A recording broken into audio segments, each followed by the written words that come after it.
Jika Anda baru ingin memiliki HP mantan flagship Samsung Galaxy S9 Plus di tahun 2024 ini, apakah performanya masih gahar untuk dipakai saat ini?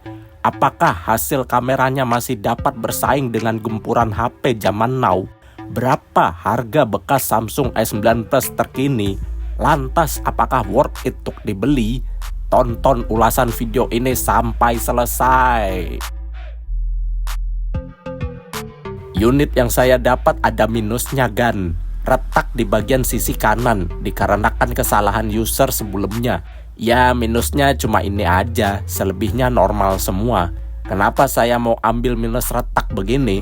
Walaupun retak, tapi LCD-nya masih ori bawaan.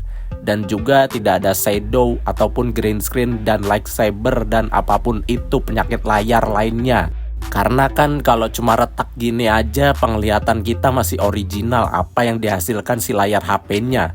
Kalau misalkan tidak retak tapi shadow gitu kan jadi ngerubah warna, yang pastinya penglihatan jadi gak nyaman. Terus juga meskipun retak LCD-nya masih bawaan. Saya lebih memilih retak yang gak terlalu parah tapi ya, dibanding normal tapi LCD-nya udah gantian. Gak enak dah kalau udah gantian. Apalagi kan bawaannya AMOLED ya. Kalau udah diganti tuh gak nyaman, jadi gak licin usap layarnya. Dulu saya pernah juga megang HP Samsung yang layarnya udah gantian. Kena air dikit dan masuk ke rongga sela-sela layarnya sedikit aja, jadi ghost touch dong. Pokoknya kalau udah gantian mah mending skip aja daripada nambah masalah ya kan. Saya hanya berbagi pengalaman aja. Kalau ada yang ngebet banget mau ngambil HP idaman Anda apapun itu tapi LCD-nya udah diganti, ya sebaiknya dipikir-pikir lagi dah. Balik ke pemakaian.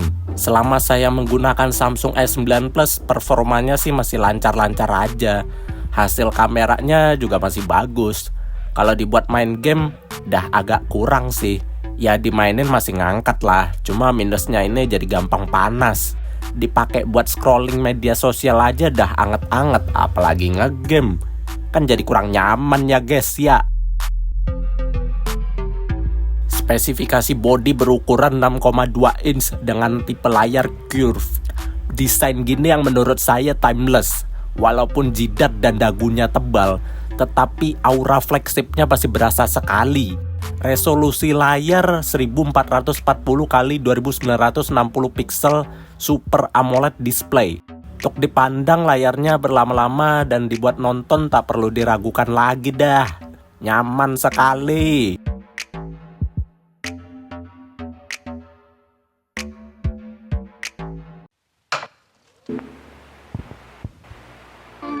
Speakernya sudah mendukung stereo speaker yang kualitas suaranya juga kualitas flagship.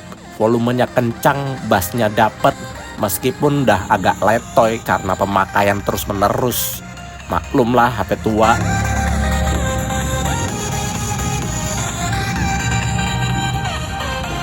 Slot SIM card metodenya hybrid. Fingerprint berada di belakang bodi HP yang daya tangkapnya lumayan responsif ketika membuka layar kunci.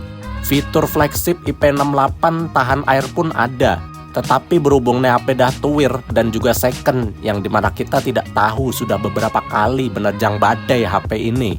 Sebaiknya jangan dicoba untuk dipakai main air dan hujan-hujanan ya bang ya. Dan fitur yang saya suka yaitu adanya LED notifikasi. Samsung S9 Plus memiliki dua varian chipset, Exynos 9810 berfabrikasi 10 nanometer dan Snapdragon 845 10 nanometer juga. Nah, chipset yang dipakai dalam review ini yang Exynos, resmi Exynos ya bang ya. Jadi urusan sinyal udah dijamin aman. Kalau yang Snapdragon itu X-Inter. Terus memiliki berbagai varian RAM. Yang dipakai saat ini RAM 6/128 GB serta memori bertipe UFS 2.1. Dipakai untuk scrolling media sosial lancar jaya, tidak ada kendala. Dipakai buat game Mobile Legends ya masih kuat juga. Namun seperti yang saya bilang di awal, gampang demam nih HP. Sebaiknya jangan dibuat ngegame lah ya bre ya. Tapi kalau Anda memaksa, ya sabep dah.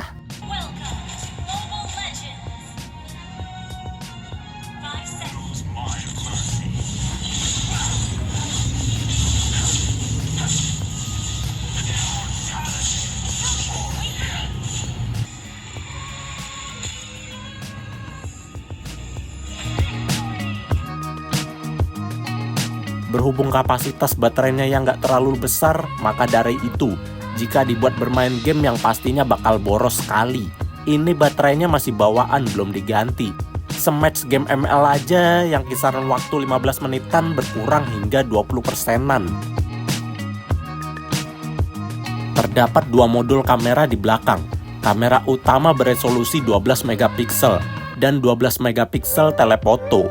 Walaupun kelas flagship, sayangnya belum support mode ultrawide. Lalu pada kamera depan beresolusi 8 megapiksel. Berikut hasil foto maupun video yang telah saya abadikan. Silahkan dinilai sendiri menurut Anda bagaimana.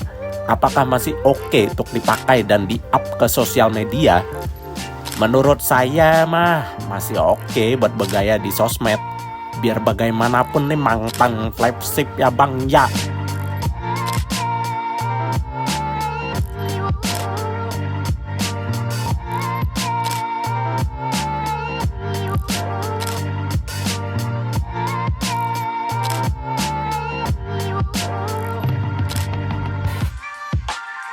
Hasil terbaik pada perekaman video kamera belakang Samsung S9 Plus di Ultra HD atau 4K 60 fps. Namun sayangnya tuh kamera depannya dipangkas jadi Quad HD atau 2K 30 fps. Beda ya sama Samsung S10i yang sebelumnya pernah saya review. Dia bisa merekam kualitas yang sama belakang maupun depan. Memang mantap tuh Samsung S10i. Malah jadi ngebahas tipe lain. Berikut ini adalah perekaman dari Samsung Galaxy S9 Plus di resolusi Full HD 30 fps atau 1080p 30 fps. Berikut ini adalah perekaman dari Samsung Galaxy S9 Plus di resolusi Full HD 60 fps atau 1080p 60 fps. Ya, berikut ini adalah perekaman dari Samsung Galaxy S9 Plus di resolusi Quad HD 30 fps atau 2K 30 fps pada kamera depannya. Ya, berikut ini adalah perekaman dari Samsung Galaxy S9 Plus di Ultra HD 30 fps atau 4K 30 fps. Ya, berikut ini adalah perekaman dari Samsung Galaxy S9 Plus di resolusi Ultra HD atau 4K 60 fps.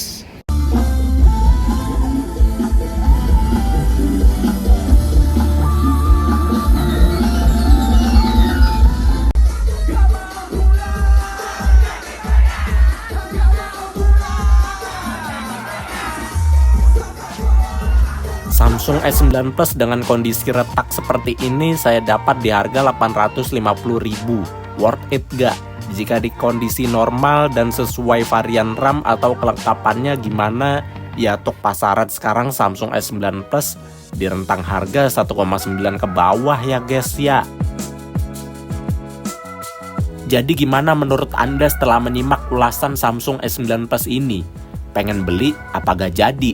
Menurut saya layak-layak aja jika dijadikan HP cadangan atau bahkan HP daily use.